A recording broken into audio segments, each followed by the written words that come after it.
हाँ तो बच्चों, मैं इसके पहले तुम लोग क्लास 12 यूपी बोर्ड के बच्चों को बताया था वैदिक क्षेत्र में वैदिक विद्रोह को घुमाने में किया गया कार्य। और आज मैं बता रहा हूँ वैदिक क्षेत्र में वैदिक विद्रोह की स्थिति जुड़ जा। ठीक है, तो सबसे पहले इसमें यही बताया जाएगा कि वैदिक क्षेत्र में मतलब इलेक्ट्रिक फील्ड में किसी इलेक्ट्रिक डाइपोल को एक प्लेस से दूसरे प्लेस तक ले जाने में कितना वर्क डन किया जाता है। जो वर्क डन किया जाएगा वही उसमें इलेक्ट्रिक पोटेंशियल के रूप में, इलेक्ट्रिक पोटेंशियल एनर्जी के रूप में उसमें कंज्यूम हो जाता है। मतलब हम यहाँ पर सपोज कर लेते हैं कि ए बी आपका कोई एक इलेक्ट्रिक डाइपोल है जो माइनस क्यू और प्लस क्यू कूलम्ब के चार्ज से मिलकर के बना हुआ है तथा इनके बीच का जो शॉर्टेस्ट डिस्टेंस है वो 2L है। कितना है? 2L है। देखिए फिर से हम बोल रहे हैं late AB is a electric dipole which is minus q which is made by minus q and plus q coulomb of charge. ठीक, and the shortest distance between two charges is 2L. सबसे पहले हम यही बताना चाहेंगे कि यह जो हमारा इलेक्ट्रिक डाइपोल है यह इनफाइनाइट है। ठीक है, इनफाइनाइट से हम इसको इलेक्ट्रिक फील्ड के अंतर्गत, देखिए इलेक्ट्रिक फील्ड है पूरा, यह इलेक्ट्रिक फील्ड के अंतर्गत जब हम इसको ला रहे हैं तो कितना वर्क डन करना पड़ेगा। तो जब हम वर्क डन जितना करेंगे वही वर्क इस इलेक्ट्रिक डाइपोल में इलेक्ट्रिक पोटेंशियल एनर्जी के रूप में कंज्यूम हो जाता है, तो उसको हम फाइंड करते हैं। एक बात और भी हमें नोटिस करना होगा, ये माइनस क्यू कूलम्ब का चार्ज है, इस पर जो फोर्स लगेगा वह अपोजिट डायरेक्शन में लगेगा इलेक्ट्रिक फील्ड के, और जो प्लस क्यू कूलम्ब का चार्ज है उसमें इलेक्ट्रिक फील्ड के डायरेक्शन में ही, उसमें इलेक्ट्रिक फील्ड के डायरेक्शन में ही आपका फोर्स लगता है। ठीक, तो अब देखो इसका मतलब ये हो गया कि ये माइनस क्यू कूलम्ब के चार्ज पर हमें वर्क डन फाइंड होता है, और जबकि हमें प्लस क्यू कूलम्ब के चार्ज को लाने में जो आपका कैरियर होता है, अर्थात जो इसको लाने वाला जो मशीन है या जो भी आपका पर्सन है या जो भी आपके इंस्ट्रूमेंट होते हैं वह इसके ऊपर वर्क करता है। मतलब इसके ऊपर एक्सटर्नल रूप से वर्क किया जाता है, जबकि इसके ऊपर आपका इलेक्ट्रिक फील्ड वर्क करती है। मतलब इसके ऊपर वर्क डन गैन होता है, जबकि हमें इसके ऊपर वर्क डन करना पड़ता है, वर्क करना पड़ता है। ठीक, तो सबसे पहले हम बात करते हैं कि यह माइनस क्यू कूलम्ब के चार्ज पर यह जब इलेक्ट्रिक फील्ड के अंतर्गत जब माइनस क्यू कूलम्ब का चार्ज है तो इसके ऊपर कितना फोर्स अप्लाइड हो रहा होगा, F इक्वल टू माइनस, ख्याल करिए E इक्वल टू आपको पढ़े होंगे F बाई Q। ठीक, तो यहीं से हम फोर्स फाइंड करेंगे तो E equal to F equal to क्या हो जाएगा, E इंटू Q हो जाएगा, E इंटू Q। लेकिन Q कैसा है, नेगेटिव चार्ज है, माइनस कर देंगे। ठीक, ये हमारा इक्वेशन फर्स्ट हुआ। जबकि अगर हम बात करते हैं इस पर प्लस क्यू कूलम्ब के चार्ज पर, तो इतना ही का पॉजिटिव, ये हमारा क्यू कूलम्ब का चार्ज है, तो इसके ऊपर हमें फोर्स जो होगा कैसे फाइंड किया जाएगा, वही यहाँ से माइनस साइन कैंसिल हो जाएगा, इनटू क्यू। ये क्वेश्चन सेकंड, ध्यान समझिएगा।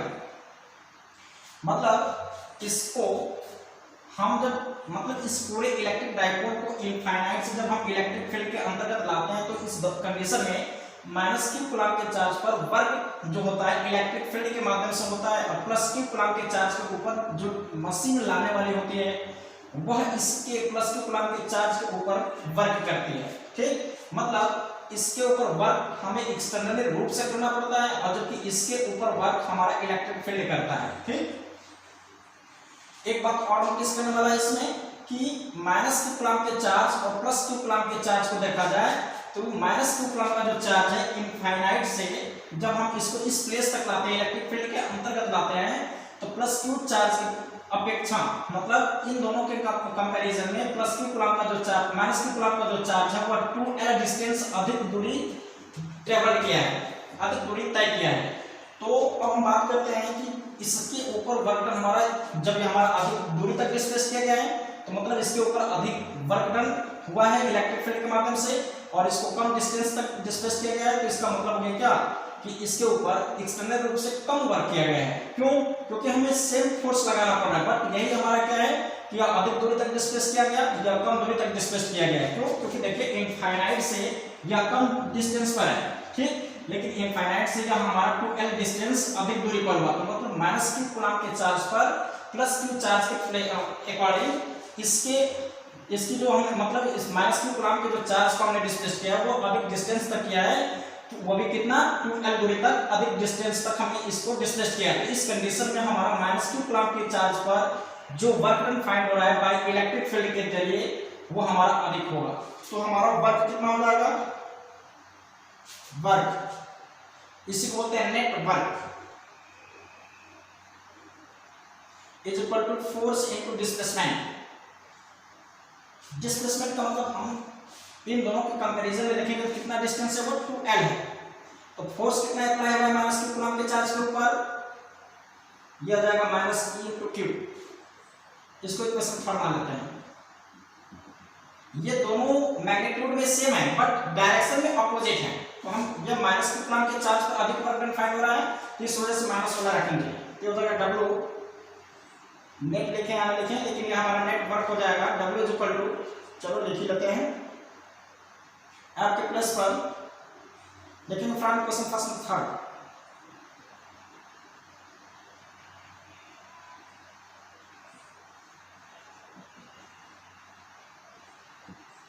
वी गेट F के प्लेस पर हम -c2 रख देंगे तो W net is equal to हो जाएगा F के प्लेस पर हम रख रहे हैं -q into q into d के प्लेस पर कितना डिस्टेंस हो गया, ये 2L डिस्टेंस अधिक डिस्टेंस का ट्रेवल किया है, ये 2L हो जाएगा। इसी को अगर हम सॉल्व करते हैं तो लिख सकते हैं माइनस इसको 2QL इनटू E, यह W नेट। इसमें जो इलेक्ट्रिक डाइपोल है, इसका जो इलेक्ट्रिक डाइपोल का जो मोमेंटम है, momentum of electric dipole P, उसका डायरेक्शन भी इलेक्ट्रिक फील्ड के डायरेक्शन में है, इधर की तरफ। यह P है, P का मतलब समझ रहे हो ना, P इक्वल टू क्या होता है 2QL। सो हम इसके प्लेस पर 2QL जहां पर दिखाई दे रहा है हम क्या रख सकते हैं P, ये हो जाएगा, ये P है क्या, momentum of electric dipole, momentum of electric dipole मतलब वैद्युत ध्रुव का आघूर्ण, ये हो जाएगा W is equal to W net. इसके प्लेस पर हम क्या रखेंगे P is equal to 2QL होता है इनटू E हो जाएगा। ये इक्वेशन हम 4 सपोज कर लेते हैं। ये तो हमारा वर्क किया गया, कहां से कहा था, इस इलेक्ट्रिक डाइपोल अर्थात AB इलेक्ट्रिक डाइपोल को इनफाइनाइट से इलेक्ट्रिक फील्ड के अंतर्गत लाने में वर्क डन कितना करना पड़ेगा -PE। और यही हमने बताया था कि जो वर्क करना पड़ता है वही जो वर्क है अब इस इलेक्ट्रिक डाइपोल में इलेक्ट्रिक पोटेंशियल एनर्जी के रूप में कंज्यूम हो जाता है। तो यह हमारा इस कंडीशन के लिए है, जो मतलब यहाँ पर हमारा जिस डायरेक्शन में था उसी डायरेक्शन में हम इसको लेकर चले आए हैं, ठीक। तो अगर हम इसको क्या करते हैं, यही हमारा उसमें electric dipole electric potential energy के रूप में कंज्यूम हो जाएगा। और हम इसी को तब क्या लिख सकते हैं U नॉट, क्योंकि पोटेंशियल एनर्जी को U से रिप्रेजेंट किया जाता है, तो U naught is equal to -PE। ये इक्वेशन, इसी को इक्वेशन 5 मान लेते हैं हो इसको था। ये हो गया। और इसके पहले हमने जो बताया था कि जब किसी इलेक्ट्रिक डाइपोल को किसी इलेक्ट्रिक फील्ड में किसी एंगल पर डिस्प्लेस किया जाता है, किसी एंगल पर रोटेट कराते हैं, तो उस कंडीशन में कितना वर्क डन किया जाता है, उसके लिए हमने फार्मूला लिखवाया था। लिखेंगे पहले, जब इलेक्ट्रिक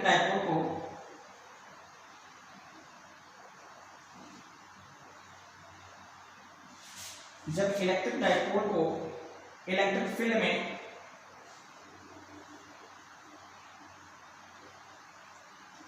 थीटा एंगल पर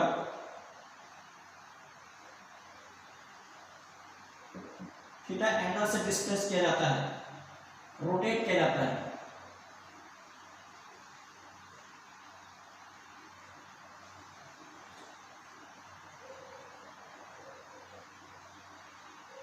तब वर्क डन।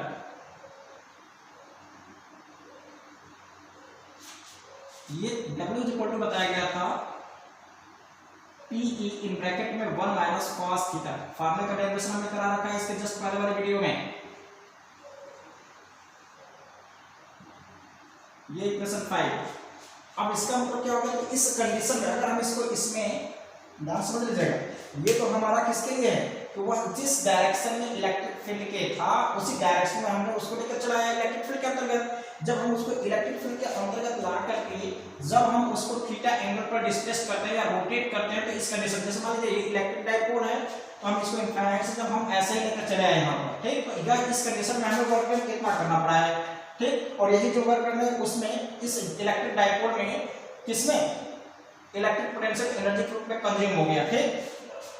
अब क्या है कि अब हम इसको इलेक्ट्रिक फील्ड के अंतर्गत लाने के बाद अब हम इसको धीरे धीरे थीटा एंगल पर डिस्प्लेस करते हैं, मतलब इसके इक्विलिब्रियम से, कहां से, इस समय जो है यह हमारा स्टेबल इक्विलिब्रियम कहलाता है। यह किस कंडीशन में कहलाएगा, स्टेबल इक्विलिब्रियम कहलाता है। इस कंडीशन में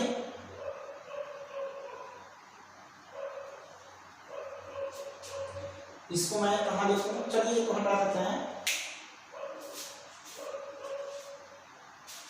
इसका कोई काम नहीं है, तो समझ गए होंगे आप।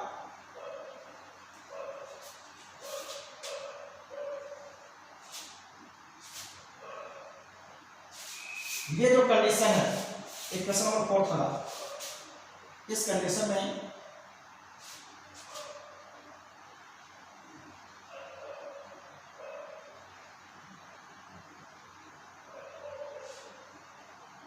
इलेक्ट्रिक डाइपोल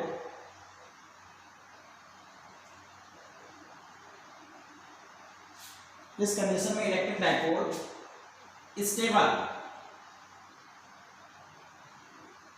स्टेबल इक्विलिब्रियम में कहलाता है।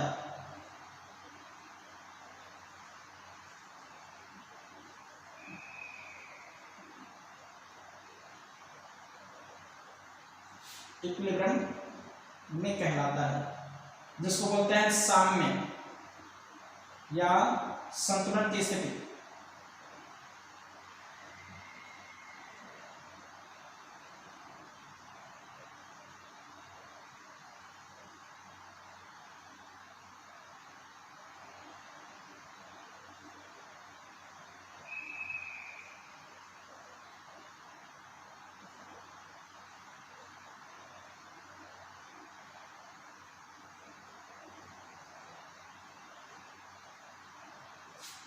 फिर उसके बाद जब हम इस इलेक्ट्रिक डाइपोल को इलेक्ट्रिक फील्ड के अंतर्गत ला करके जब हम उसको थीटा एंगल पर डिस्प्लेस करते हैं तो इस कंडीशन में हमें इतना वर्क डन करना पड़ता है। एक तो वर्क डन ये हो गया तो जो कि इसके पोटेंशियल एनर्जी के रूप में कंज्यूम हुआ, और ये भी जो वर्क डन किया जाता है वो भी उसमें इलेक्ट्रिक डाइपोल में पोटेंशियल एनर्जी के रूप में कंज्यूम होगा। So total electric potential energy कितना होगा उसको फाइंड कर लेते हैं। So total electric potential energy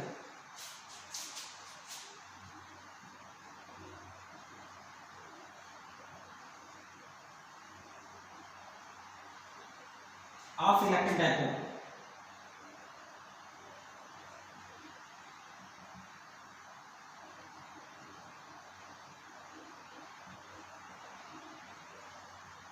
दोनों इक्वेशन को ऐड कर देंगे, ये हो जाएगा u थीटा, मतलब थीटा एंगल पर डिस्प्लेस करने पर u theta is equal to ये हमारा u not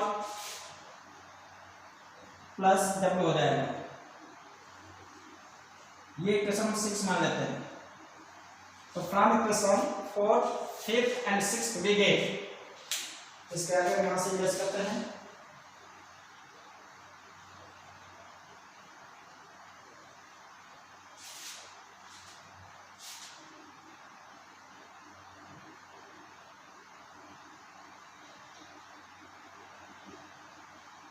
Now from equation 4, 5th and 6th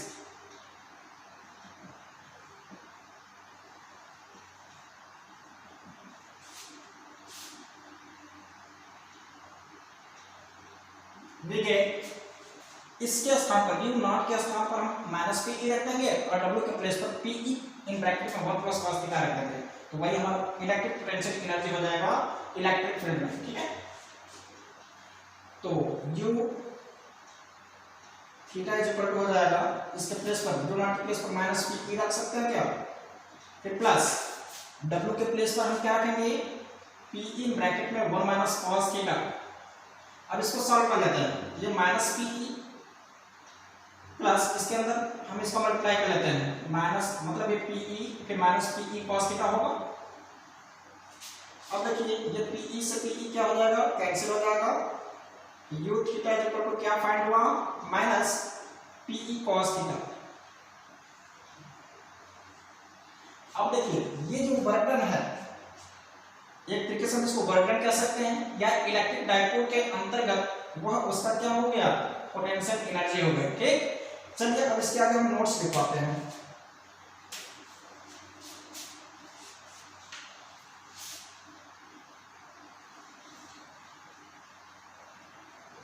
और ये जो होता है ये स्टैंडर्ड फार्मूला होता है इलेक्ट्रिक डाइपोल का किसी इलेक्ट्रिक फील्ड में, standard equation of electric potential energy.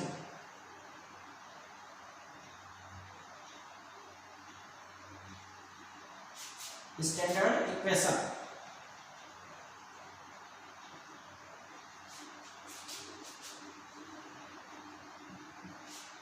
Standard equation of electric potential energy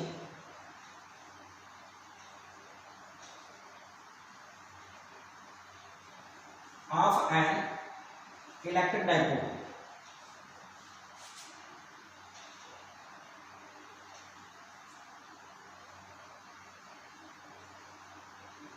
मतलब यह हमारा वैद्युत द्विध्रुव का व्यापक समीकरण, मतलब वैद्युत द्विध्रुव के वैद्युत स्थितिज ऊर्जा का व्यापक समीकरण कहलाता है।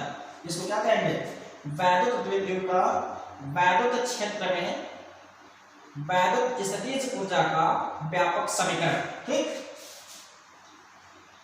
अब हम इसके आगे बात करते हैं मोड। इसमें फर्स्ट पॉइंट हुआ, जब हम इलेक्ट्रिक डाइपोल को, इस इलेक्ट्रिक डाइपोल को अगर हम उस इलेक्ट्रिक फील्ड में थीटा एंगल पर डिस्प्लेस करते करते हम उसको 90 डिग्री के अगर एंगल पर डिस्प्लेस करते हैं तो इस कंडीशन में कितना उसके अंदर पोटेंशियल एनर्जी होगा, उसकी हम वैल्यू फाइंड करते हैं। ये क्वेश्चन मान लीजिए 7th हो गया। ठीक, लिखेंगे जब इलेक्ट्रिक डाइपोल को, जब डाइपोल को 90 डिग्री के एंगल पर रोटेट कराया जाए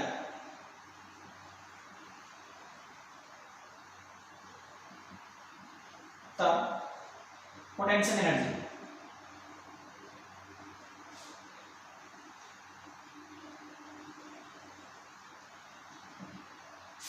फ्रॉम इक्वेशन, यहां से देखिए अब इसके प्लेस पर क्या रखेंगे 90 डिग्री, तो u थीटा, तो थीटा के प्लेस पर 90 रखेंगे तो 90 इज इक्वल टू हो जाएगा, हम किसी फार्मूला रखेंगे minus P E into cos theta के प्लेस पर क्या होगा 90 डिग्री, तो 90 करेंगे और कॉस 90 डिग्री का वैल्यू होता है क्या 0, तो ये हो जाएगा u 90, मतलब उसको 90 डिग्री के एंगल पर, किसको, जब इलेक्ट्रिक डाइपोल को इलेक्ट्रिक फील्ड के अंतर्गत 90 डिग्री के एंगल पर रोटेट किया जाएगा तो इस कंडीशन में कितना पोटेंशियल एनर्जी होगा उस इलेक्ट्रिक डाइपोल का, ये फाइंड करना है। तो ये हो जाएगा माइनस पीई इंटू 0, ये पूरा क्या हो जाएगा 0। और ऐसे में हम जानते हैं कि जब किसी भी ऑब्जेक्ट को 90 डिग्री के एंगल पर डिस्प्लेस करते हैं तो इस कंडीशन में वर्क डन 0 होता है। जब वर्क डन 0 हो गया तो पोटेंशियल एनर्जी भी 0 हो गई। सेकंड कंडीशन,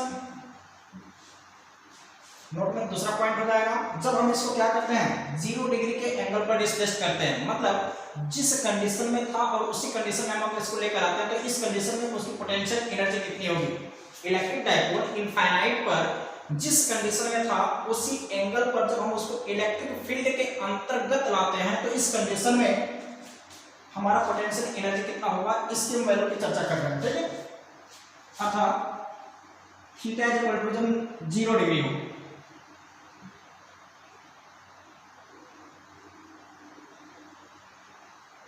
तब हम यहाँ पर क्या कर सकते हैं,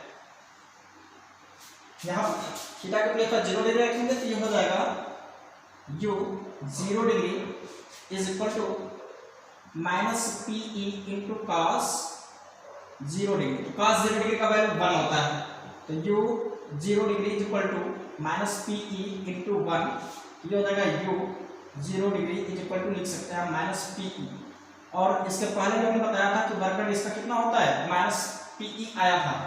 अब थर्ड होगा हमारा, जब हम उसको जैसे मान लीजिए ये माइनस क्यू कूलम का चार्ज है और ये प्लस क्यू कूलम का चार्ज है। ठीक, जब ये माइनस क्यू कूलम का चार्ज है और प्लस क्यू कूलम का चार्ज है, यह इनफाइनाइट पर है, इसको हम इलेक्ट्रिक फील्ड के अंतर्गत इसी कंडीशन में लेकर चले आए। फिर उसके बाद जब इलेक्ट्रिक फील्ड के अंतर्गत इस पर हम लेकर चले आए उसी एंगल पर, तो इस कंडीशन में हमारा वर्क डन इतना हुआ था, अर्थात इस इलेक्ट्रिक पोटेंशियल इलेक्ट्रिक डाइपोल के अंदर इलेक्ट्रिक जो हमारा पोटेंशियल एनर्जी होगा वो इतना होगा। ठीक, इतना। अब हम इसको 90 डिग्री के एंगल पर ऐसे रोटेट कर दें इलेक्ट्रिक फील्ड के अंदर, तो उसकी इलेक्ट्रिक पोटेंशियल एनर्जी शून्य हो जाती है, अर्थात जीरो हो जाती है। जब उसको हम 180 डिग्री पर हम उसको रोटेट करा दिए, मतलब उसको सीधे उसका जो माइनस चार्ज है और जो पॉजिटिव चार्ज है इसका प्लेस अब हम धीरे धीरे रोटेट करा करके चेंज कर दिए, तो इस कंडीशन में कितना वर्क डन हुआ, अर्थात उसकी इलेक्ट्रिक पोटेंशियल एनर्जी कितना हुई, वो हम थर्ड में फाइंड करते हैं।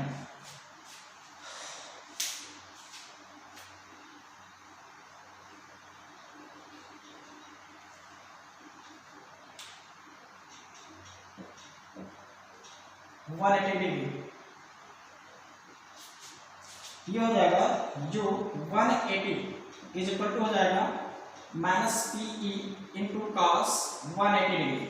तो कॉस 180 डिग्री का जो वैल्यू होता है -1 होता है, तो ये हो जाएगा U 180 degree is equal to minus P E into -1, ये हो जाएगा प्लस पीई,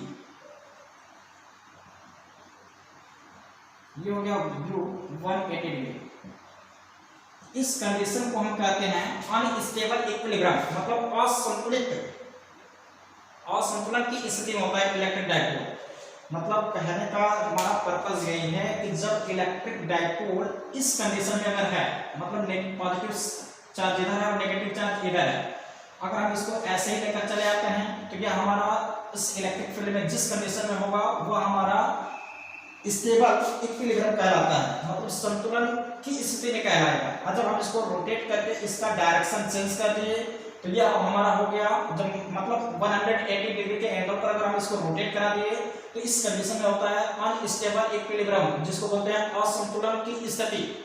इस कंडीशन में इलेक्ट्रिक डाइपोल अनस्टेबल इक्विलिब्रियम में होता है।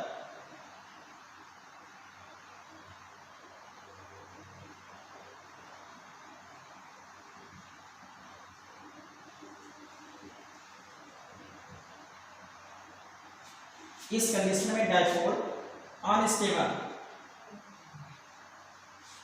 इक्विलिब्रियम में होता है।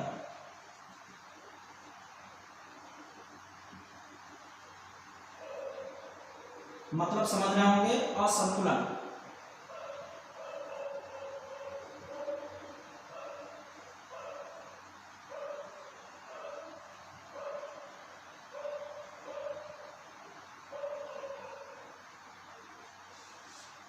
तो आज का ये टॉपिक आपका समाप्त हुआ, इसको फिर से समझ लीजिएगा। एक बार ऑलरेडी मैं समझाना चाहूंगा कि सबसे पहले जैसे मान लीजिए यहाँ हमारा एक इलेक्ट्रिक डाइपोल है, अगर हम इस इलेक्ट्रिक डाइपोल को इनफाइनाइट से अगर मान लीजिए यहाँ पर इलेक्ट्रिक फील्ड है, ठीक, जैसे मान लीजिए यहाँ पर इलेक्ट्रिक फील्ड है, इसको सब इरेज करते हैं, आप नोट कर लीजिएगा।